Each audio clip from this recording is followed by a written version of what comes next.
Pemirsa, sosok Joko Widodo dikenal publik dengan proyek-proyek andalannya baik saat menjabat sebagai wali kota Solo maupun gubernur DKI Jakarta. Ya, sayangnya proyek-proyek andalan Joko Widodo tersebut masih meninggalkan banyak persoalan yang hingga kini belum terselesaikan.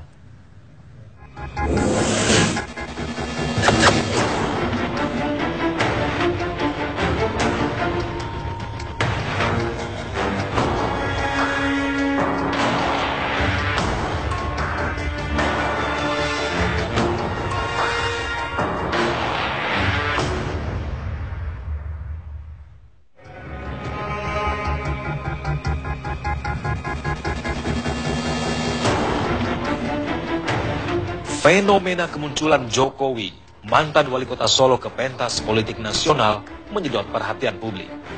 Selain belum memiliki karir politik yang matang, dulunya Joko Widodo dikenal sebagai pengusaha mebel yang lalu terjun ke dunia politik dan menjadi seorang wali kota Surakarta selama 2 periode.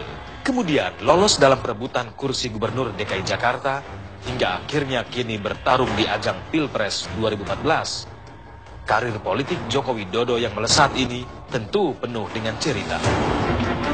Belum lepas dari ingatan kita tentang mobil SMK yang akhirnya dianggap sebagai kendaraan politik yang mengantarkan Jokowi hingga ke pentas politik nasional. Mobil yang diklaim produksi anak-anak SMK di Surakarta itu ternyata didatangkan dari Cina dan hanya digantikan logo menjadi SMK.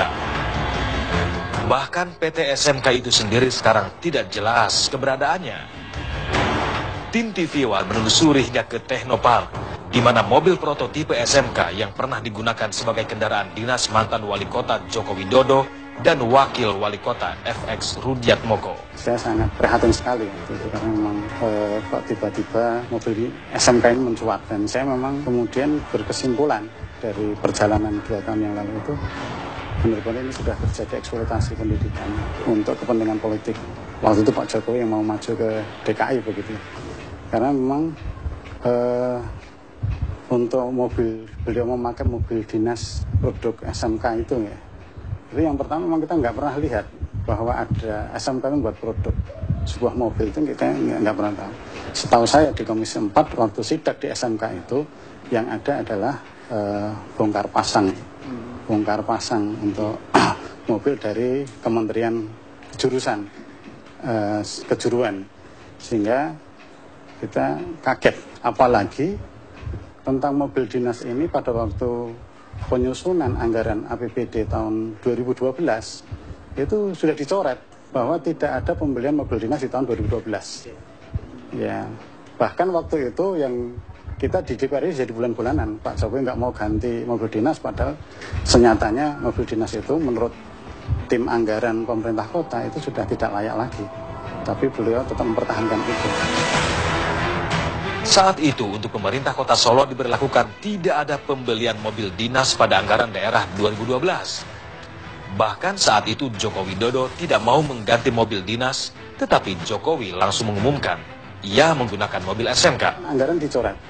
Tapi tiba-tiba tanggal 2 Pak Jokowi memproklamirkan bahwa mobil dinas dia pakai SMK. Spontan saat itu saya langsung ngebel, karena saya badan anggaran, saya ngebel ke DPPKA. Ini pakai anggaran yang mana? Padahal tidak ada anggaran untuk pembelian mobil dinas waktu itu. Bingung DPPKA waktu itu jawab, katanya ini Dipora Pak. Saya bel langsung Dipora waktu itu. Dipora juga jawab, Pak ini hibah dari kementerian. Hibahnya kapan, di mana, dan sebagainya. Saya tanya, bukankah ini program Kementerian Kejuruan ke SMK-SMK yang teknik ya, untuk memang pembelajaran siswa, bukan untuk produksi mobil begitu ya, apalagi produksi massal ya. Nah ini yang pertama yang kemudian saya mencurigai sebenarnya ini adalah, ya saya prihatin, saya seorang pendidik, saya seorang guru, prihatin ketika mobil yang sebenarnya untuk pembelajaran, tapi kemudian ya untuk mengantarkan Pak Jokowi ke DKI. Sosok Joko Widodo yang fenomenal ternyata mengundang banyak perdebatan pro dan kontra. Bagi warga Solo, Jokowi meninggalkan banyak persoalan yang belum terselesaikan.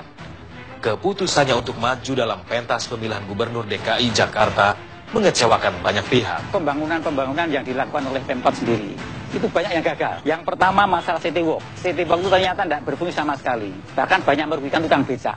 Tukang becak tidak bisa parkir di situ. Bahkan banyak yang mengatakan, gimana Pak?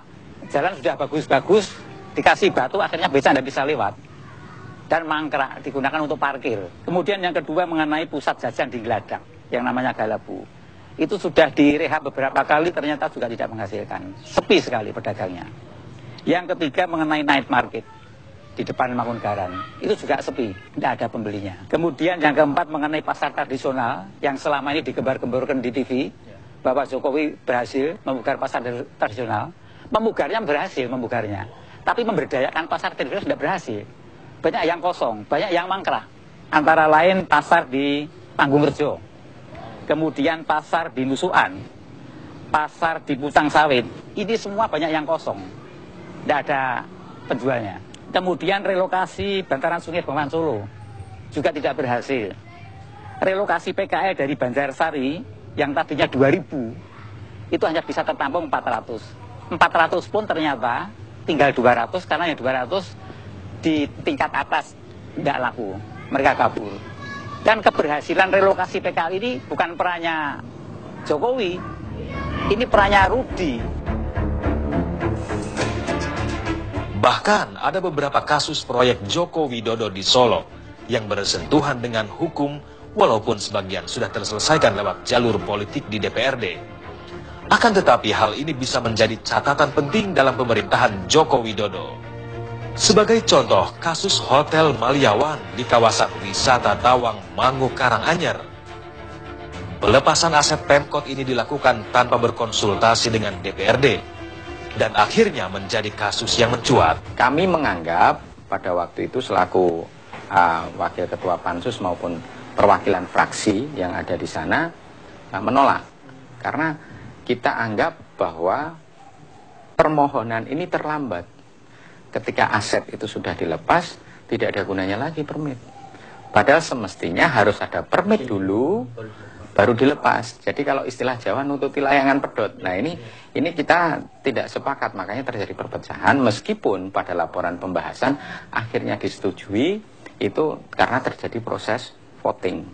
Dan itu ada dalam risalah rapat, baik dari rapat kerja Pansus sampai pada tahapan rapat paripurna untuk laporan pembahasan. Indonesia adalah sebuah bangsa yang besar dengan segala ragam permasalahannya yang membutuhkan pemimpin yang memiliki integritas dan ketegasan. Akankah kedua calon pemimpin bangsa ini akan mampu membawa Indonesia menjadi lebih baik dan mesejahterakan rakyatnya? Dari Solo, Jawa Tengah, Heri Wibowo Agus dan Beni Ramadan, TV One mengabarkan.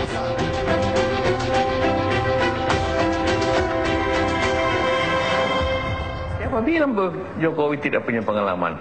Dia kan gubernur DKI, pengalamannya dari wali kota Solo.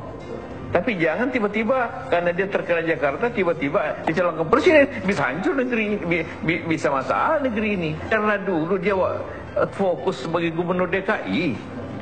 Jangan tiba-tiba dicampur aduk. Nanti negeri ini tidak punya nilai. Nanti ini kacau negeri ini.